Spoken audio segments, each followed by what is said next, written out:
चलिए मैं कोशिश कर रहा हूँ कुछ और लोगों से बात कर रहा हूँ। एक आपका सजेशन दूं सर, मैं कुछ लोगों से और बात कर रहा हूँ, फिर मिलता हूँ आपसे। तो ये तस्वीर आप देखिए, ये मंच की मैं आपको तस्वीर दिखा रहा हूँ और कई सारे जो लोग हैं वो शांतिपूर्ण प्रदर्शन, ये दिल्ली का जंतर मंतर है और कई सारे लोग हैं। आप लोग कहाँ से हैं? गुड़गांव से आए हुए हैं। गुड़गांव से आए हुए हैं। गुड़गांव से। थोड़ा मैं बैठ जाऊँ यहाँ पे, थोड़ा सा मैं आप लोगों से ही बात करने के लिए बैठ रहा हूँ। तो आप क्या करती हैं? मैं जॉब करती हूँ। जॉब? हाँ जी।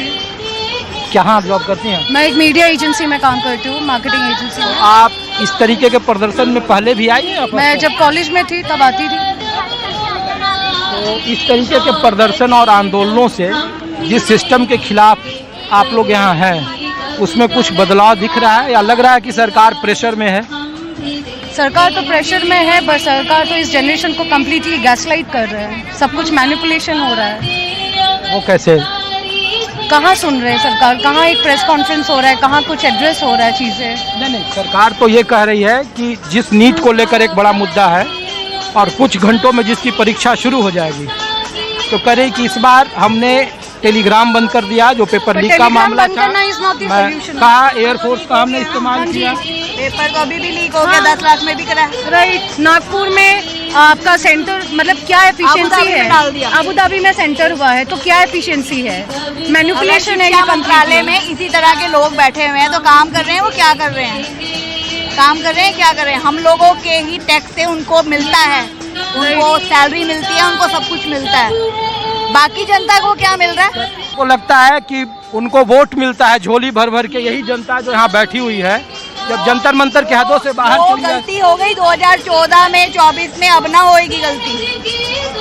अब वो ध्यान से रहें कि अब गलती नहीं करें। में तो 7 की 7 सीटें भारतीय जनता पार्टी ने जीती नहीं। अच्छा एक बात है, ये जो थाली और ये चम्मच आप लोग लेकर आए हैं और आप लोग जो कह रहे हैं कि कोविड में जिस तरीके से मोदी ने कहा कि तो ये मजाक है सिस्टम का या वाकई में? मजाक है, ऑफ कोर्स। हमारे जो विश्व गुरु है उन्होंने बोला था कोविड जैसा चीज आप थाली और ये बजाओ, कोविड चला गया था क्या? तो this is like a slap on his face और स्लैप ऑन द गवर्नमेंट कि यूथ ये लेके आ रहे हैं कि अगर कोविड आ चुका है शायद, तो शायद इससे थाली और वो भी चला जाए।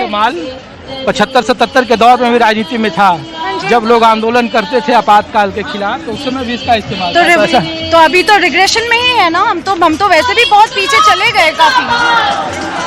आइए, इस तरीके के आंदोलनों से व्यवस्था बदलेगी? उसी उम्मीद में तो आए हैं, उसी होप में तो आए हैं कि बदलाव हो। और क्या करते हैं आप? मैं इंजीनियर हूँ। तो इस तरीके के प्रदर्शनों में आप आए हैं पहले? नहीं, ये मेरा पहली बार है। पहली बार है? हाँ, क्योंकि कभी मैं भी स्टूडेंट था। तो इस तरीके के प्रदर्शनों से लग रहा है कि बदलाव होगा सिस्टम में? हाँ, उम्मीद तो वही है, तभी तो मतलब घर पे बैठने से तो कुछ नहीं होगा ना, सड़कों पे उतरना पड़ेगा। चलिए, तो ये मैं तस्वीर दिखा रहा हूँ, ये देखिए मिनिस्टर सो गोटेड, एजुकेशन का बकरा बना दिया। कहाँ से हो आप? कहाँ से हो? दिल्ली से ही। क्या करते हो?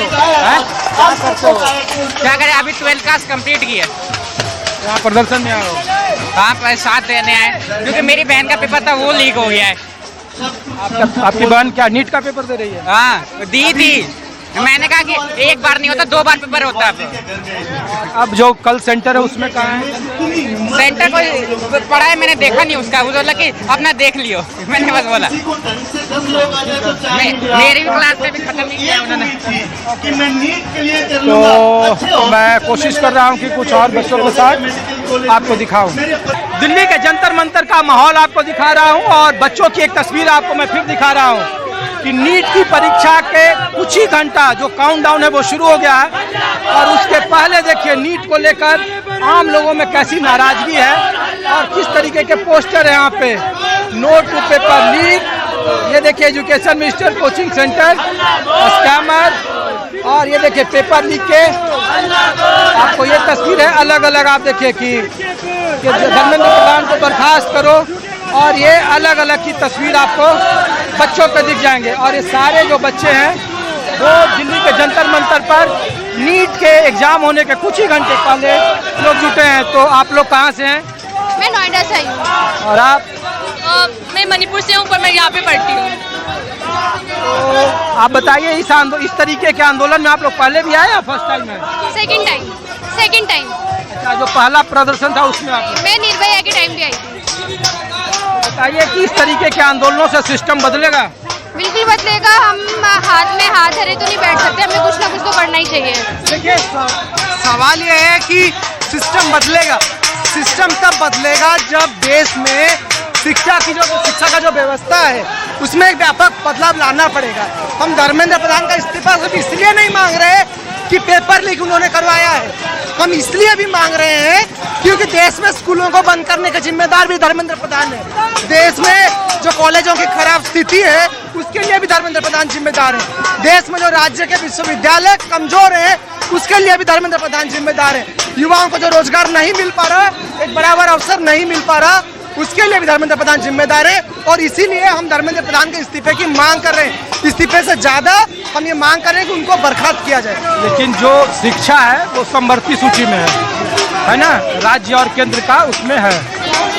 एक पक्ष ये है कि अलग अलग राज्यों में जो शिक्षा का पैटर्न है, व्यवस्था है, उसकी जिम्मेवारी राज्यों की भी है, केंद्र की भी शिक्षा व्यवस्था में जिम्मेवारी है।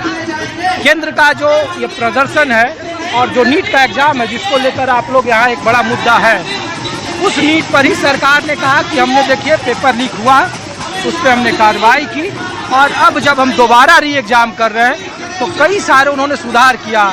एयरफोर्स के जरिए पेपर को पहुंचाना, 3 लेयर की सुरक्षा, टेलीग्राम पर बैन, जो परीक्षा सेंटर है वो देखिए सीधी बात है, जो मूल मामला है कि आपको करना कुछ और था, आपने बैन टेलीग्राम किया। सीधी बात है कि आपको करना क्या चाहिए था? करना ये चाहिए था कि एक व्यवस्थित रूप देना चाहिए था कि इतना दिक्कत हो क्यों रहा है, पेपर लीक हो क्यों है, उसे समझना पड़ेगा। पहली चीज है कि आपने जिम्मेदारी तय नहीं की। अब राम मंदिर घोटाला चल रहा है। देखिए दूसरी देखिए ये शिक्षा का मुद्दा है और शिक्षा के मुद्दे पे जरूरी है कि पेपर लीक इसीलिए हो रहा है क्योंकि पेपर लीक के लिए सीटें कम है। हमारे देश में अस्पतालों की बेहद कमी है, डॉक्टरों की कमी है, यानी हमें ज्यादा से ज्यादा अस्पताल बनाने चाहिए थे। हुआ ये कि सिर्फ 1 लाख के आसपास मेडिकल सीट्स हैं और मेडिकल सीट जब इतने कम हैं तो सवाल उठता है कि फिर कंपटीशन ज्यादा होगा। कंपटीशन ज्यादा होगा तो सीधी बात है कि इस तरह के प्राइवेट कोचिंग सेंटर्स बढ़ेंगे, पेपर लीक जैसी कोशिशें बढ़ेंगी। जनता अगर पढ़ लिख लेगी तो आम जनता इस सरकार से सवाल करेगी और संविधान का इन लोगों ने मजाक बना रखा है। जब 2008 में अटैक होता है तो वहाँ के मुख्यमंत्री और वहाँ के गृह मंत्री ने इस्तीफा दे दिया। मोदी चुप बैठा है विदेश में, 4 लाख का सूट पहनता है, 12 करोड़ की कार घूमता है। प्रधानमंत्री की ये इलेक्शन है। कहाँ से आए हो तो बताओ? मैं दिल्ली द्वारका से आया हूँ। क्या करते हो? मैं अभी पढ़ाई कर रहा हूँ। कौन सी क्लास में? 12th में। कहाँ से आए आप? मैं दिल्ली से ही हूँ, दिल्ली विश्वविद्यालय में मैं विद्यार्थी हूँ। कौन से ईयर में है? हाँ, कौन से ईयर में? मेरा 3rd ईयर हो चुका है। बताइए ये जो शिक्षा का पैटर्न और जो व्यवस्था है, इस तरीके के आंदोलनों से कुछ बदलाव होगा? आप लोगों का उद्देश्य क्या है? देखिए, इन तरह के आंदोलनों से कुछ बदलाव होगा, सवाल ये नहीं है। दिक्कत ये है कि क्या इतने सारी गैर जिम्मेदारी देखने के बाद या फिर मिसमैनेजमेंट देखने के बाद, पेपर लीक्स देखने के बाद भी क्या युवा आंदोलन ना करें? आंदोलनों का असर हमें हमेशा देखने को मिला है। हमें इस बार भी उम्मीद है कि हाँ, धर्मेंद्र प्रधान इस्तीफा देंगे और 1 महीने से अगर वो अपनी बेशर्मी दिखा रहे हैं तो ये हमारे पीएम की जिम्मेदारी बनती है कि उन्हें बर्खास्त करें।